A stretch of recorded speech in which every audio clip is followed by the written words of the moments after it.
అమ్మా 100 రూపాయలకి షుగర్ ఇవ్వవా? 500 రూపీస్ చేంజ్ లేవన్యా. అవునా?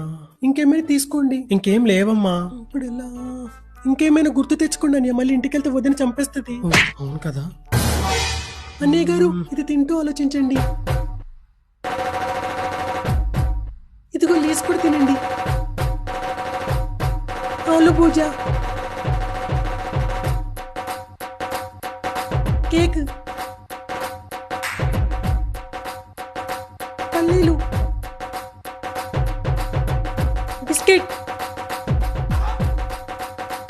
Oreo, cupcake, Dairy Milk అనే స్వీట్. ఏం చెప్పలేదులే అమ్మా. సరే అనియా, చేంజ్ ఇచ్చేసాయి. ఏంటి చేంజ్? నువ్వు ఆలోచిస్తున్నప్పుడు తిన్న వాటికి 500 ఖర్చు అయింది. నువ్వే నాకు 100 బాకీ.